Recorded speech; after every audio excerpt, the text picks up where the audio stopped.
حضرت انس بن مالک کی روایت ہے، مسند احمد نے اس کو روایت کیا ہے، رسول اللہ صلی اللہ علیہ وسلم نے فرمایا قیامت قائم نہیں ہوگی یہاں تک کہ لوگ مسجدوں میں فخر و مباحات کریں گے، یعنی مسجد کے بنانے میں، اس کے سجانے میں، اس کی آرائش میں ایک دوسرے کا مقابلہ کرنے لگیں گے۔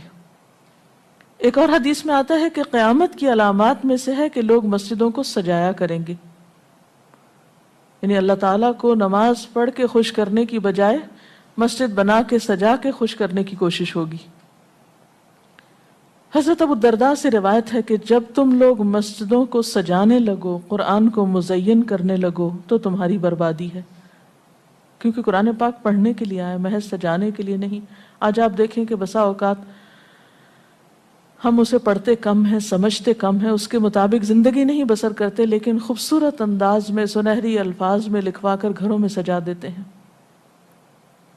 تو قرآن پاک سجانے کے لیے نہیں آیا، وہ تو ہدی للناس ہے، ساری انسانیت کی ہدایت کے لیے آیا ہے، لیکن ہم نے اس کا بس اتنا ہی فائدہ اٹھایا کہ اسے خوبصورت انداز میں لکھ کے طاقوں میں سجا دیا۔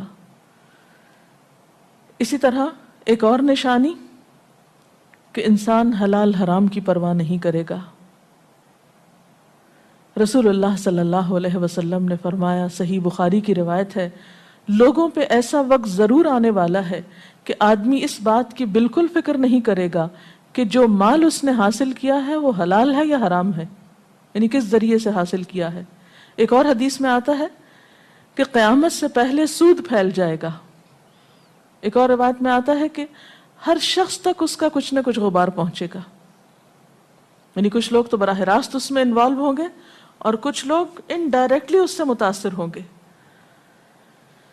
اسی طرح قیامت کی نشانیوں میں سے ایک اور نشانی دیگر امتوں کی مشابہت اور تقلید ہوگی۔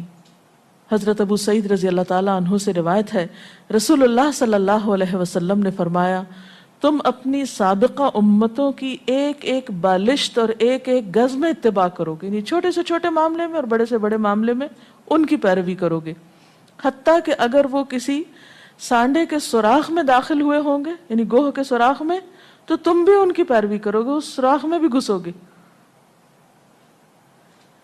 ہم نے پوچھا، یا رسول اللہ صلی اللہ علیہ وسلم، کیا آپ کی مراد یہود و نصارہ ہیں؟ فرمایا، پھر اور کون؟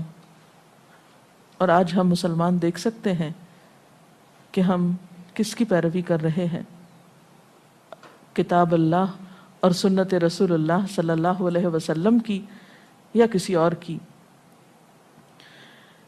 قیامت کی نشانیوں میں سے ایک نشانی زلزلے بکثرت آئیں گے۔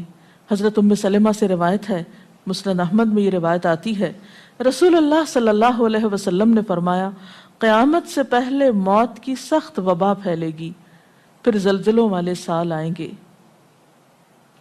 ایک اور روایت میں آتا ہے، قیامت کی نشانیوں میں سے ہے کہ ناگہانی موت کثرت کے ساتھ ہوگی، یعنی اچانک ڈیتھ، یکا یک بیٹھے بیٹھے فوت ہو گئے۔ امام بخاری نے اس حدیث پر کچھ شعر بھی لکھے ہیں جن کا ترجمہ ہے، فارغ وقت کو غنیمت سمجھ کر کچھ رکوع کر لو، یعنی فارغ بیٹھنے سے بہتر ہے کچھ نوافل پڑھ لو، قریب ہے کہ تیری موت اچانک واقع ہو۔ تم کتنے ہی صحت مند لوگوں کو دیکھتے ہو جن کی صحت مند جانیں اچانک فوت ہو جاتی ہیں، یعنی ختم ہو جاتی ہیں۔